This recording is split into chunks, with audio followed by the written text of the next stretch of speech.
대구광역시 중구의 근대문화 골목.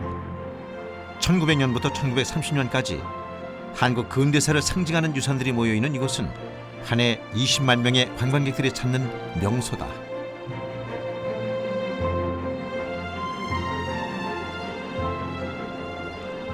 골목을 걷다 보면 일제강점기 당시 시인이자 독립운동가였던 이상화 선생의 고택과 마주하게 된다. 빼앗긴 들에도 봄은 오는가로 유명한 시인 이상화의 고택에서 100여 미터 남짓한 거리에 위치한 또 하나의 장소. 지금 음식점으로 바뀐 이 집은 원래 이상화의 형 이상정 장군의 고택이다. 이상정, 시와 글씨, 그림 등 예술에도 조예가 깊었던 그는 대중에게 많이 알려지지 않은 항일 독립운동가다. 계산동 일대에 이렇게 모여 살았던 그 당시에 그 민족 운동가들의 어떤 궤적이 담긴 공간입니다. 그 이상정 장군과 관련해서 연구가 많이 안 돼 있었고요. 또 이상정 장군 관련해서 역사를 추적하려면 그분과 혼인관계에 계셨던 건교 여사의 삶을 좀 추적하면 밝혀지지 않을까, 그런 취지에서 계획을 하게 됐습니다. 굉장히 장난스럽게 이 표정하며 잃어버린 역사를 되짚어보고자 마련된 인문학 강좌 시간. 오늘은 이상정 장군의 아내이자 여성 독립운동가인 권기옥에 대한 재조명이 이루어졌다. 전쟁 끝난 다음에 동생들이 이상백이나 이상호가 이제 종종 그 공기옥 여사님하고 연락을 했던 것 같아요. 식민지의 가난한 집안의 딸이었다라는 이 조건을 이제 극복하는 과정에서 이분의 삶이 펼쳐졌다고 생각하고. 권기옥 여사에 대해서 좀 알고 계셨어요? 아니요. 권기옥 여사에 대해서는 대구 사람은 이상정 장군의 부인이다라는 거 알고 있었지, 그분이 저렇게 우리가 일반적으로 알고 있는 그 한국 최초 여류 비행사라고 뭐 영화가 나와서 많이 하는데, 그분보다 먼저 일찍이 정말 그 독립운동을 중국까지 가서 또 비행사 자격증까지 따서 정말 앞선 여성이었다, 그 생각이 많이 들어서.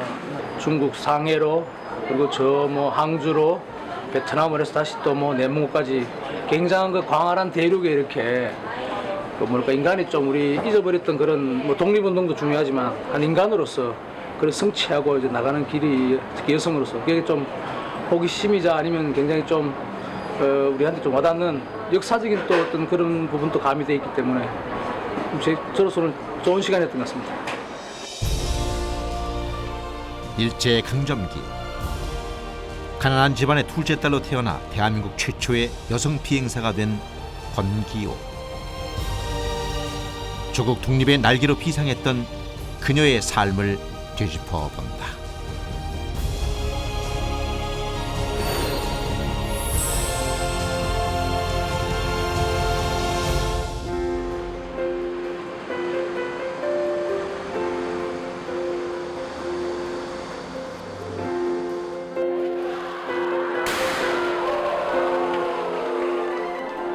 지난 9월 1일 정부 고양지방합동청사에서 조촐한 개관식이 열렸다. 국내에선 유일한 여성사 전시관이 이곳으로 확대 이전해 상설 전시관으로 문을 연 것이다.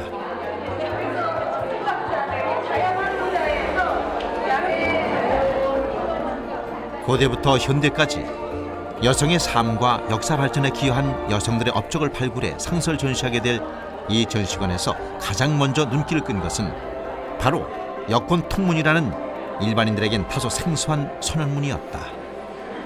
1895년도에 을미의병에서 여성들이 뒷바라지 활동했었던 분들이 나오고요.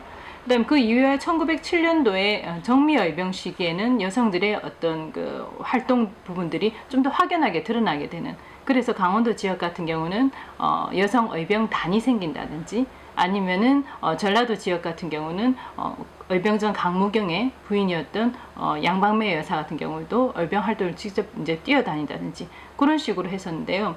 이런 양반가 여성들의 어떤 활동에 큰 변화가 오게 되는 결정적인 계기는 뭐냐면은 외부로 이제 표출되어진 여권 통문입니다. 1898년 서울 북촌의 부인들이 발표한 여학교 설시통문, 즉 여권통문은 근대 여권운동의 세 가지 요소인 참정권, 직업권, 교육권의 목표가 제시되어 있는 점에서 근대 여권운동의 시발점이 됐다.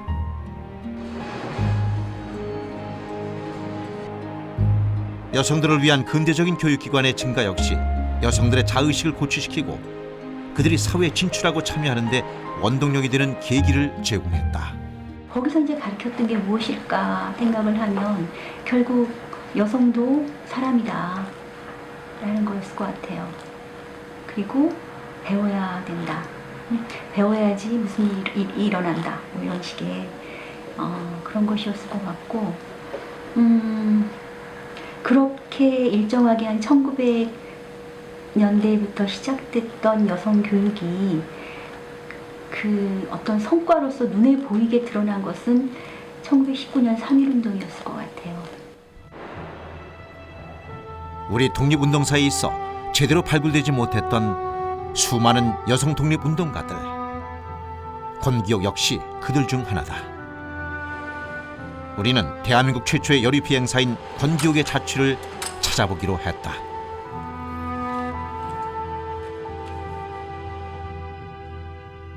(1926년 5월 21일자) 동아일보 기사에서 흥미로운 대목이 발견됐다.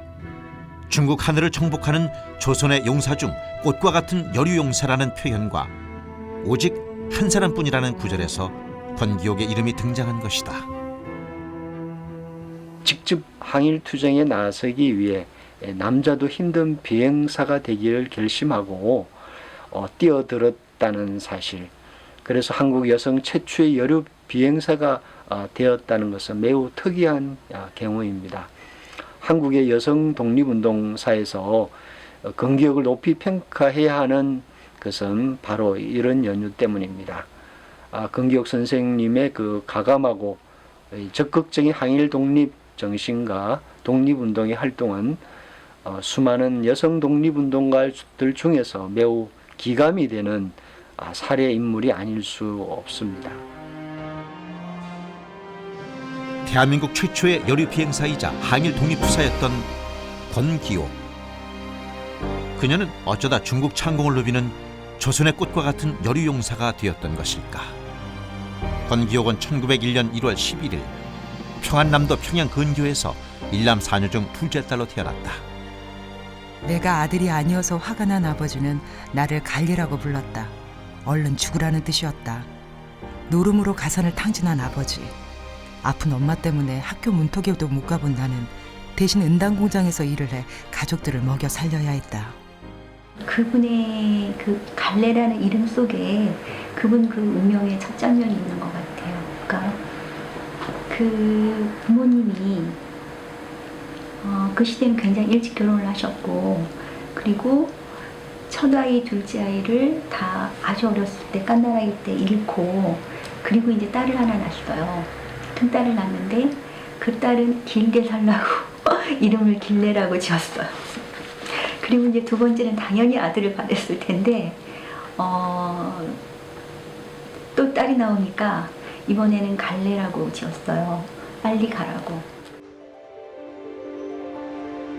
가정 형편 때문에 12살이 돼서야 숭연 보통학교에 들어가게 된 기옥은 우수한 성적으로 평양 숭의여학교에 입학한다.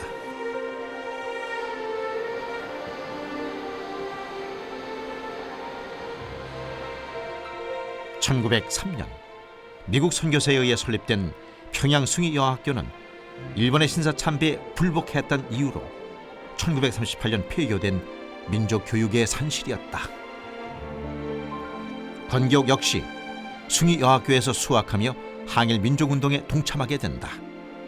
그리고 기옥은 자신의 인생을 바꿀 또 다른 사건을 경험한다. 당시 가난했던 조선 사람들은 자동차도 잘 몰랐다. 그런데 사람이 하늘을 난다는 것이었다. 아트 스미스라는 미국인의 선전 비행을 본 날 나는 밤새 잠을 이룰 수가 없었다.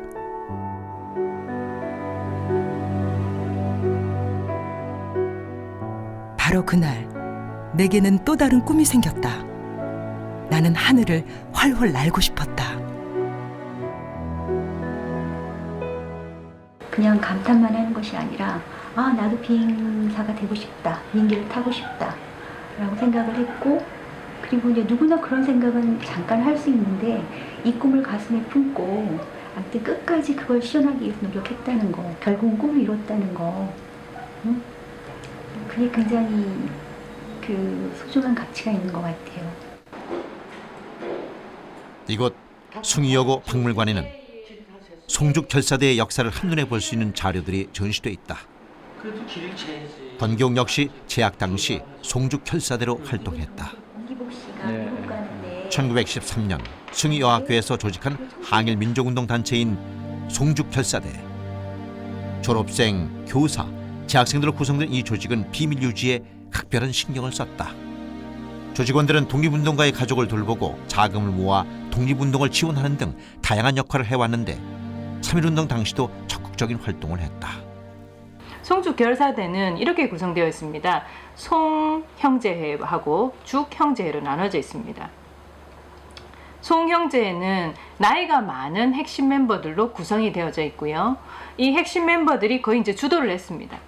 그러니까 첫 번째 회장이었던 김경희, 두 번째 그 황해덕, 그 다음에 세 번째 박현숙, 이런 사람들이 거의 이제 첫 번째 그 송 형제회의 핵심 멤버들로 이제 구성되어졌고요. 그 다음에 죽 형제회가 뭐냐면은 숭이여학교에 재학했었던 여학생들. 권기옥 선생님은 그 송죽 결사대의 3대 회장이었던 박현숙 선생의 제자입니다. 태극기는 기숙사 안에서 만들어졌다. 기숙사를 특별 감시하기 위해 일본인 여선생 호시코가 기숙사 2층에 기거하고 있었지만 학생들은 용케도 감시의 눈을 피할 수 있었다. 3일간 밤을 새워 태극기를 만들었다. 어느 민간인의 집에 옮겨 장롱 속에 감춰두었다가 빨래 광주리와 물지개로 거사가 예정된 숭이학교 교정까지 옮겼다. 권기옥은 3.1 만세운동을 주도한 혐의로 일본 경찰에 체포돼 3주간 구류를 삼다. 하지만 기옥의 항일 투쟁은 멈추지 않았다.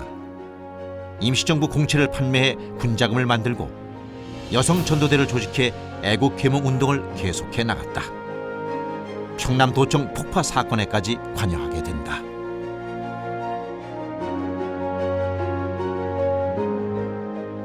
그런 과정에서 이제 들은 그렇게 독립운동을 위해서 뭔가 활동이 이루어졌구나 하는 부분 나타난 것이 바로 평남도청 폭파 사건 지원하면서 결국 수배가 내려지는 어떤 그런 과정을 보았을 때 끝으로는 이제 민중계몽이라든지 하고 갔지만 그 이면에는 독립운동 자금, 그 다음에 그 임시정부 연락, 그 다음에 그 많은 독립운동가들의 교류 이런 부분에서 중요한 역할을 어떤 한 멤버가 아니었을까 싶습니다. 임정 산하에 있는 대동청년단에서 파견된 밀사를 숨겨주고 그들이 폭탄을 만들 수 있도록 도와준 권기옥은 결국 일본 경찰에 체포되고 만다. 혹독한 고문에도 입을 열지 않았던 그녀는 결국 6개월의 실형을 살게 된다. 감옥에서 나온 후에도 일본 경찰에게 끊임없이 감시를 받게 된 기옥은 더 이상 조선 땅에서 살 수 없는 몸이 된다.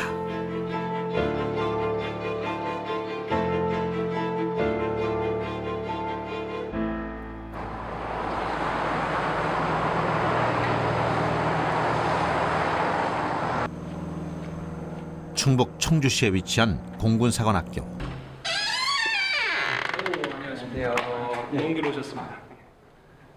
이곳에는 권기옥이 중국에서 비행훈련을 받았던 윈난 항공학교의 사진 등 실물 자료들이 보존돼 있다. 지난 2006년 8월 29일에는 중국에서 비행사로 활동할 당시의 사진 2점이 기증되는 헌정식이 있었다. 당시 이제 자료 권기옥 여사 관련해서 이제 자료 소개도 좀 하고, 그다음에 권기옥 여사를 조금 더 잘 알릴 수 있도록 박물관하고 공군사관학교 생도들이 공부하는 그런 공간에 패널을 만들어가지고 전시를 했었습니다.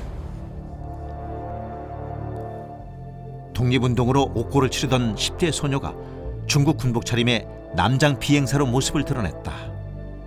그녀에겐 대체 무슨 일이 있었던 걸까?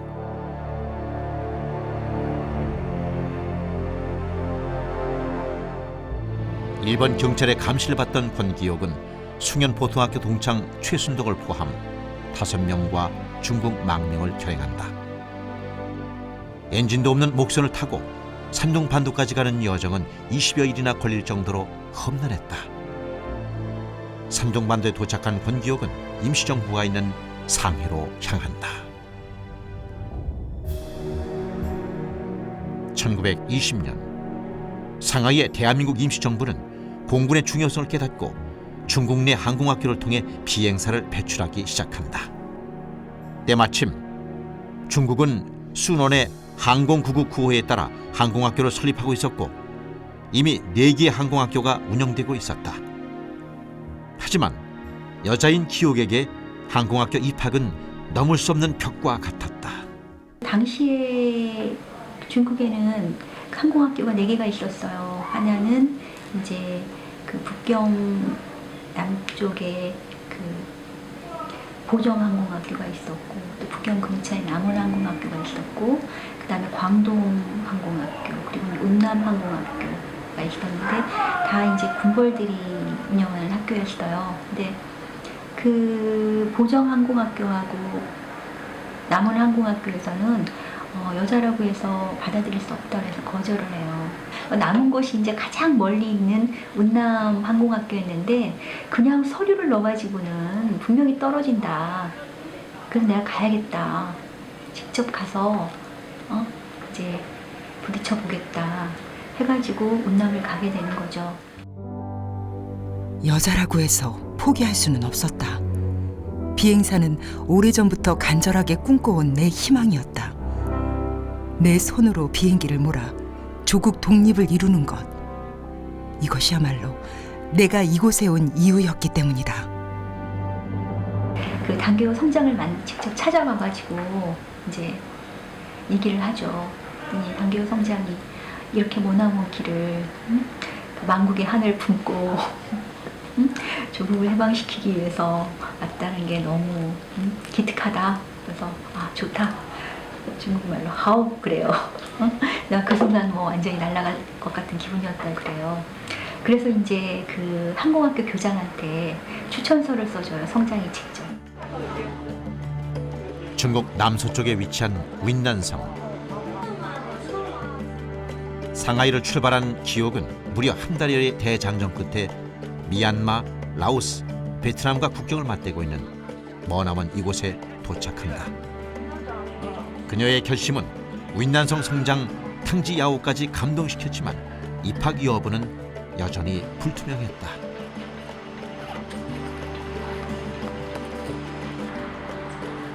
윈난성 당한학회.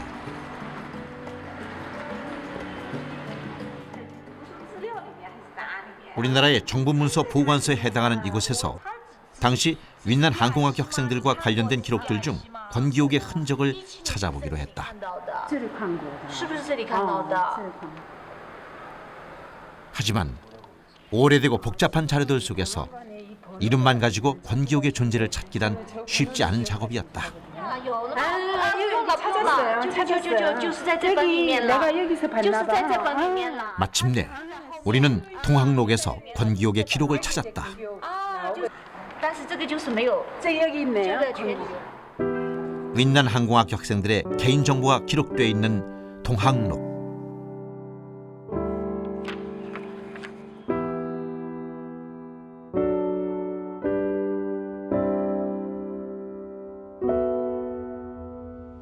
당시 학생들 가운데에서 나이 22세, 주소지가 상하이로 적혀있는 권기옥의 인적사항을 확인할 수 있었다. 是他就是他第一个呢，他招生的时候就已经告诉他不能录取，但是他坚持要得到了当时的云南省的主席，这个如今讲务堂的负责人谭继尧的支持。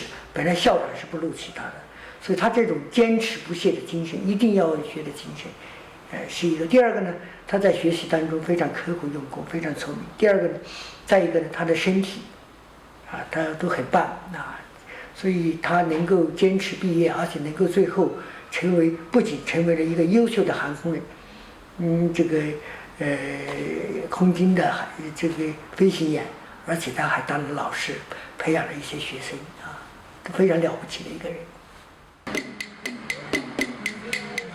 윈난 육군 강무학교.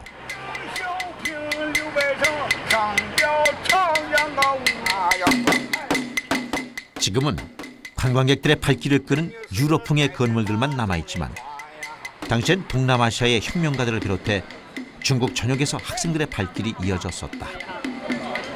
육군 강무학교는 중국 근대사에 있어 핵심적인 인물들을 배출해낸 인재의 산실이었다. 云南陆军讲武堂是1909年，也就是宣统元年创办的。这个辛亥革命前招过1、2、3期，辛亥革命后中华民国时期又先后招了10多期，总共招雇了22期学员。他所有学员中大概有9000多人，其中有大约300人在后代历史发中成了将军，因此呢，他们在中国近代史上创造的将军还是比较多的，而且屡立战功，在中国近代史上有着十分重要的价值。 윈난성의 성장 탕지야오는 다행히 항일 독립운동을 벌이던 대한민국 임시정부의 호의적이었다. 때문에 항공학교에서 비행 기술을 배워 조국의 독립에 투신하고자 한 한국인 학생들도 4명이나 입학할 수 있었다. 권기옥도 그중 한 명이었다.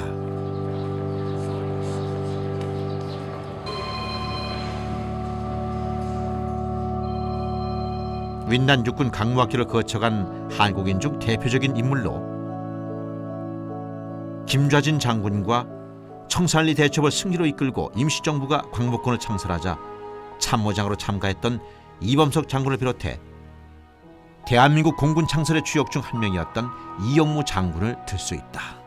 据我们研究呢，在云南陆军讲武堂存在的几十年间，大概有30多位韩国，包括朝鲜了嘛，朝鲜半岛的学生来到了这个讲武堂学习。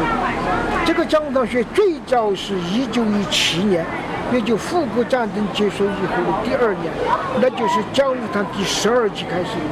从讲武堂第12期到讲武堂第19期之间，大概总共有30多位韩国学生来到了这里学习。他们中相当一批人后来都成了著名的人士。 항공학교라는 울타리도 안전을 보장해주지는 못했다. 일본의 감시는 여전했다. 한국 학생들은 중국인으로 국적까지 위조했지만 소용없었다. 독립운동 전력의 유일한 여성이라는 상징성을 갖고 있던 기옥에겐 암살 시도까지 자행됐다. 항공학교 지망의 동포 청년 3명이 나를 찾아왔다. 수상한 생각이 들어 놀러가자 꿰어내어 공동묘지로 끌고 갔다. 그를 신문했더니 엄청난 사실이 밝혀졌다. 일영서관에서 권기옥을 사살하라는 지령을 받았다고 실토한 것이다.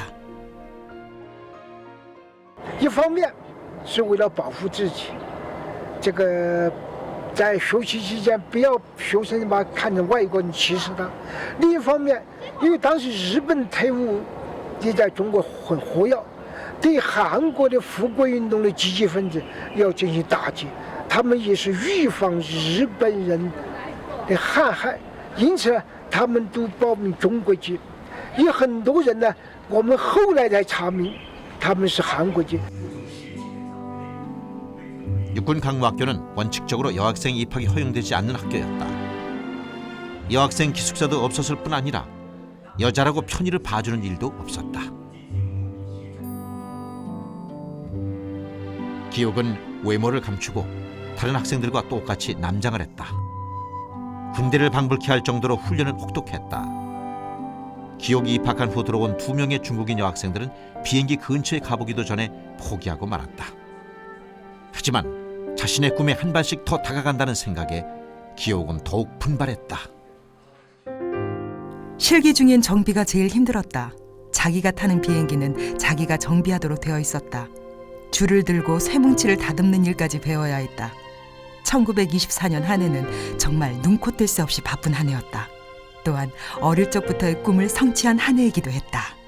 当时是招了34个人，但是只有12个人能毕业。是因为那个学习。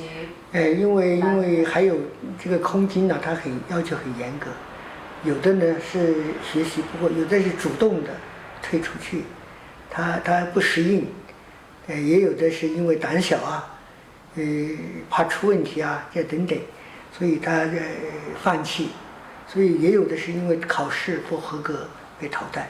因为这是一个很严格的过程，上了飞机上天，那就有危险的，是一个很有挑战性的一个工作。 결국 기옥은 꿈에 그리던 졸업장을 받는다. 엄격하기로 소문난 프랑스 교관이 9시간의 비행 훈련 후 바로 단독 비행을 허가할 정도로 권기옥의 실력은 뛰어났다. 함께 입학했던 한국인 학생 중에선 이영무와 권기옥만이 조종사 자격을 얻는다. 대한민국 최초의 여성 비행사가 탄생하는 순간이었다. 뿐만 아니라 권기옥은 중국 항공사에도 기록을 남긴다. 那么在中国空军史上，他是第一批女飞行员，为中国的这个航空事业做出了贡献，为中国的空军建设做出了贡献，在中国的空军史上。 写过一篇光辉的这个篇章，现在云南呢也有自己的女飞行员了，但是是到这个上一个世纪的80年代、90年代，我们才有新的女飞行员，所以跟这个前几役相比，已经晚了这个差不多50、60年啊，70、80年的时间。 하늘을 날고 싶다는 17살 소녀의 꿈은 마침내 이루어졌다. 하지만 기옥이 그토록 비행사를 꿈꿨던 데에는 또 다른 이유가 있었다. 권희옥 선생님 같은 경우도 단순하게 여성 비행사가 아니었습니다. 철저하게 그 민족 의식을 가지고 있었던 여성이었고 또는 그 민족 의식이 자신의 꿈이었던 비행사라는 것과 합쳐지면서 정말 그 항일 투사로 변신한 케이스입니다. 비행사로서의 어떤 역할, 그 이면의 테두리에는 바로 민족 독립이라고 하는 큰 테두리가 같이 있었기 때문에 이분은 투철한 여성 독립운동가였습니다. 당시 임시정부는 비행기를 살 여력조차 없었다. 임시정부의 요인이었던 손두환은 기옥에게 항일투쟁 중인 펑유샹 군벌의 항공대에 들어갈 것을 추천한다. 그곳에는 한국인 비행사 서왈보가 대장으로 있었다. 하지만 퇴각 중이던 부대는 연료비 부족으로 비행기를 띄우지도 못하는 상황이었다. 서왈보는 기옥에게 펑유샹 군에 합류해 있던 이상정을 소개시켜준다. 1926년 함께 내몽골로 피난길에 오른 두 사람은 그해 10월 결혼식을 올린다. 내몽골에서 베이징으로 나와 지내던 권기옥, 이상정 부부는 1927년 1월 초순 천진에서 배편으로 당시 상하이로 간다. 당시에도 대한민국 임시정부가 공군을 창설하기란 요원한 상태였다. 기옥이 임시정부에서 할 수 있는 일은 없었다. 당시 수많은 조선 청년들은 국공 합작이 이루어지면 중국의 항일 투쟁이 가능해질 것이란 기대감을 갖고 광둥으로 몰려들었다.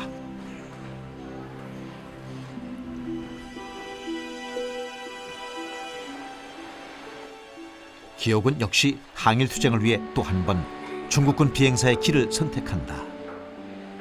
국민혁명군이 상해에 입성한 다음에 공군이 창설이 되어 드디어 원래 상해 그쪽이 굉장히 부유한 지방이잖아요. 그래서 거기를 차지했던 군벌이 손정방이라는 군벌인데 그 군벌의 비행기를 접수를 해요. 접수를 해서 이제 국민혁명군의 공군 항공대가 창설이 되죠. 그래서 1927년 27년에 이제 국민혁명군의 공군 비행사로 임명이 돼요. 그때부터 이제 중국 국민군의 그 비행사로 한 10년 가까이도 이제 살게 되는 거죠. 당시는 북벌 전쟁 중이었다. 신해 혁명 이후 방동에서 물러나 혁명 정부로 수립한 순원 등이 북방의 군벌 정권을 타도하기 위해 시작된 북벌 전쟁은 1926년 시작돼 1928년까지 이어졌다.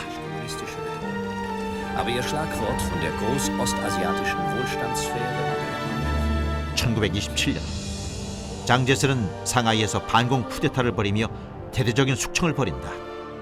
권기옥은 기대했던 국공 합작이 깨지고 그 과정에서 수많은 조선 청년들이 희생되자 고민에 빠진다. 그 와중에도 북벌은 계속되고 기옥은 우선 통일된 중국 정부가 생겨야 항일 전쟁도 가능하다 여기고 열심히 싸운다. 1925年全基于在云南航空学校毕业以后，就到北方，到冯玉祥的国民军飞行队担任飞行员。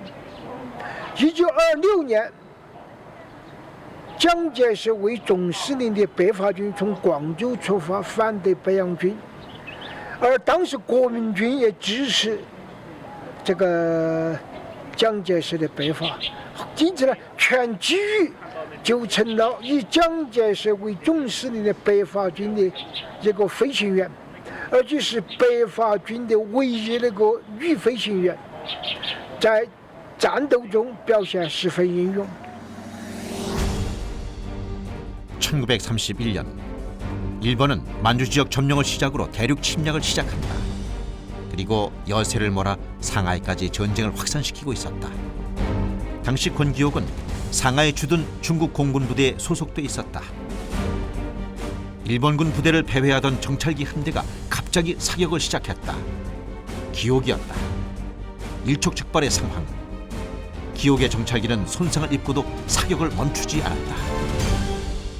활공 비행으로 이제 착륙을 하는데 정말 아슬아슬하게 일본군 점령 지역을 좀 넘어서서, 그러니까 일본군 점령 지역에 떨어지면 그야말로 포로가 뭐야 죽는 거잖아요. 근데 거기 조금 넘어가지고 이제 중국 국민군 점령 지역에 떨어져가지고 비행기는 이제 어느 정도 방파되고 그 낙하산으로 탈출해서 이제 찰과상 정도 입었다고 그래요.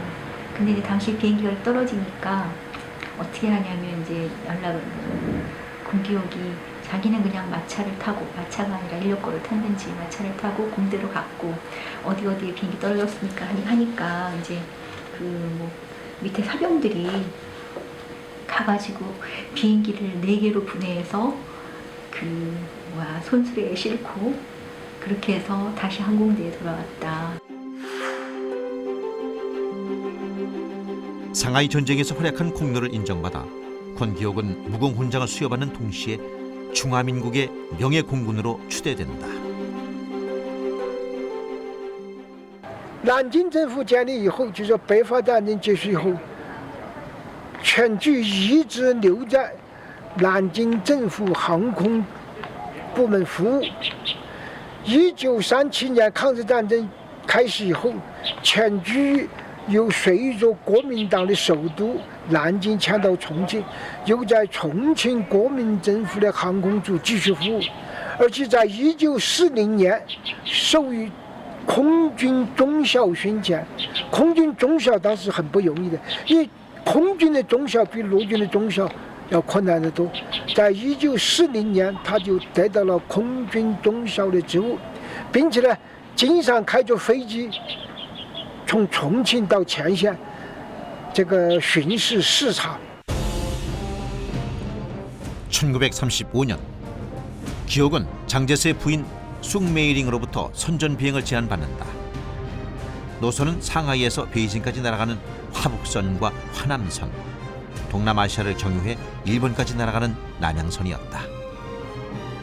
조국의 독립을 위해 비행수를 배우고자 했던 기옥은 이 선전 비행을 일색일대의 기회라 생각했다. 기옥은 선전 비행의 종착지인 도쿄에 도착하면 천왕에 있는 황궁에 직접 폭탄을 투하할 결심을 하고 계획을 세운다. 하지만 출발 당일 베이징에서 대학생 시위가 확산되며 전국이 불안해지자 비행은 무산되고 만다. 이때 이 선전 비행을 끝으로 해서 공용 여사는 공군복을 벗어요.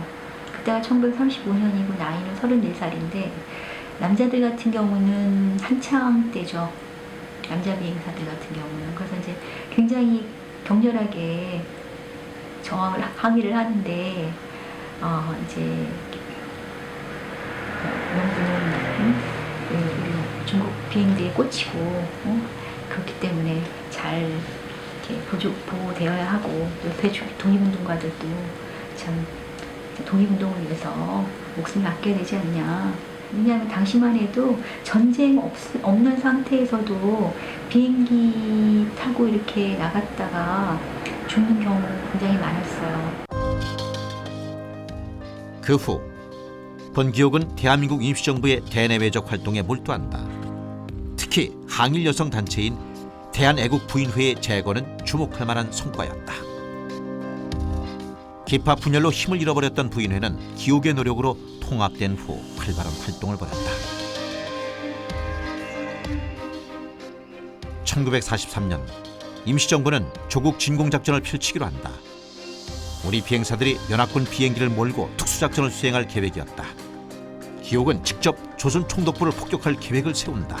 필생의 꿈이 이루어지기 직전이었다. 1945년도에 우리나라의 그 임시정부에 있었던 많은 대한애국단이나 아니면은 자살 폭탄 테러 이런 걸 할 목적으로 정말 일본 본토에 진입을 해서 전쟁 한번 해보자 하고 준비를 하고 있었습니다. 그 당시에 광복군 건군하고 작전 계획을 하는데 권희옥 여사가 투입되어졌고 광복군 비행대 편성하고 그 다음에 작전 제출하는 데도 투입이 되어졌습니다. 또는 자신의 많은 비행 경력을 통해 가지고 어떻게 하면 일본군을 선별할 수 있는가 하는 그런 부분까지도 많이 강의를 했죠. 그래서 한국 비행사들이 직접 일본 본토에 가서 이제는 제대로 한번 싸워보자 하는 찰나에 광복이 된 겁니다. 예, 안타깝죠.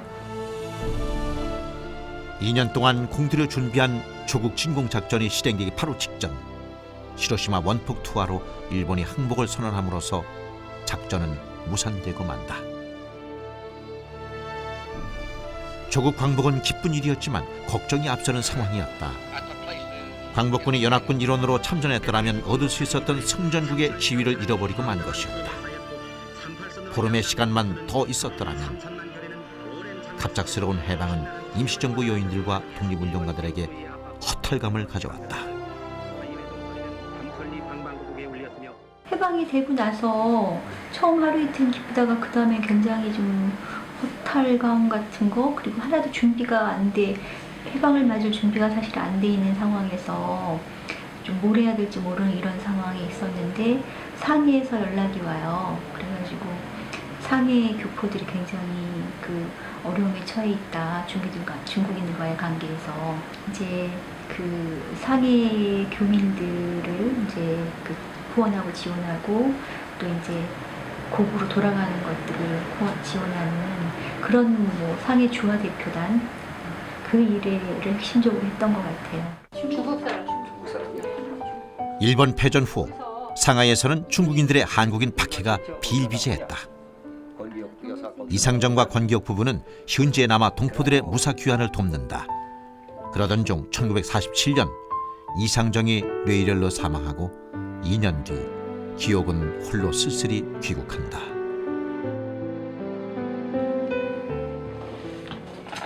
굉장히 무서웠죠.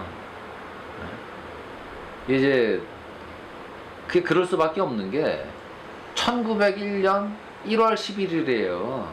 그러니까 주민등록증을 보면 1901, 1011, 그러니까 일자밖에 없어요. 그러니까 굉장히 이 꺾어지더라도 굽히는 법이 없을 정도로 성격이 뭐 대단하신 분이시죠. 그리고 매일 하루 종일 생각하시는 게 나라 걱정, 국민 걱정. 네? 그 연세 드시고 나서? 그럼요. 돌아가시는 날까지도. 자, 이분이 공기옥하고 이성경이고 중국 공산당이 정권을 잡자 장제스 정부에서 일했던 권기옥은 빈털터리인 채 귀국하게 된다.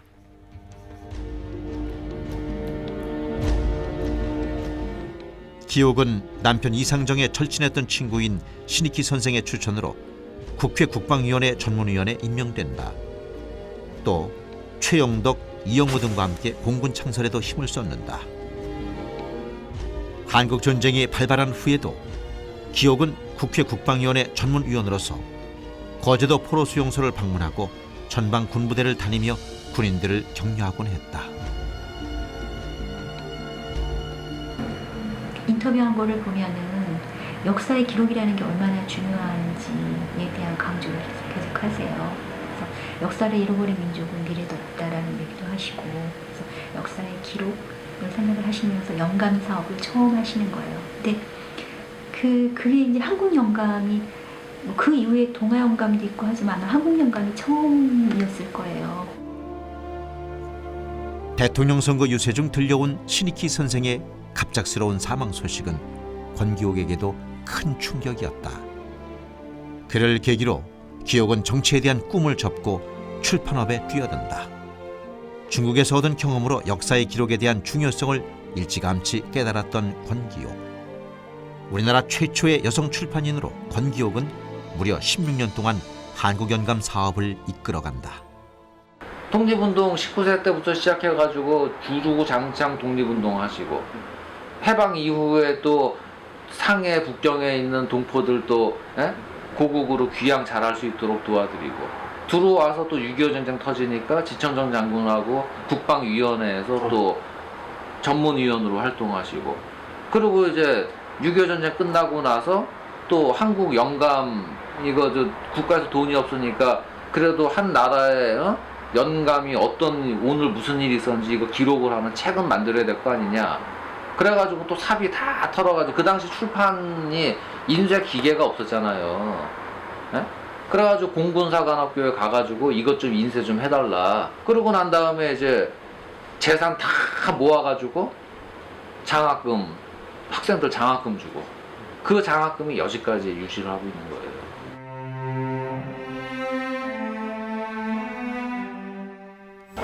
애국심과 동포애를 바탕으로 평생 한결같은 삶을 살아온 권기옥.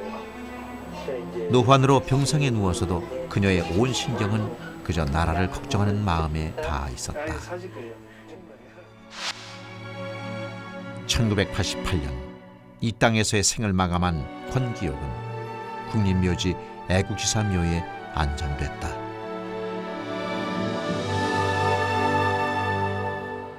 그리고 지난 2003년 국가보훈처 8월의 독립운동가로 선정, 미미하나마 그녀의 삶을 인정받게 된다. 독립운동을 활발하게 하기 위해서 비행을 일으켰습니다. 그렇기 때문에 그분 생애를 전체적으로 이렇게 조명을 해보면은 그분은 그 일생의 대부분의 생애를 독립운동에 바쳤다. 어떻게 보면은 우리가 3.1운동, 만세운동을 선도했던 유관순 누나 열사가 있는데, 유관순보다 더 어떤 면에서 더 강한 애국심과 또 그런 그 독립 의지를 가지고 그 활동을 많이 했다, 이런 것을 볼 수가 있습니다. 식민지의 가난한 여성이라는 그런 정말 상중의 억압을 떨치고 정말 자신의 노력으로 그 날개를 달고 그 꿈을 이룰 수 있었던 거, 거기에 어떤 도전 정신, 강한 의지, 이런 것들을 배울 만하다는 생각이 들고. 这个韩国人到云南来啊，这么迢迢千里来追寻真理，来这个寻求解放的这个道路，来这个寻求解放的思想，我觉得这是值得我们钦佩的。 남성과 여성의 구분을 넘어서서 대한민국을 위해서 국민들이 무엇을 해야 되고 어떻게 해야 되고, 그리고 국민들이 앞으로 어떻게 해 나가야 될 건가 하는 그런 지침을 주는 그런 분입니다. 꿈을 향해 날아올라 시대의 벽을 넘어선 여성 권기옥. 그녀가 지금 우리에게 묻습니다. 내 꿈은 무엇이냐고.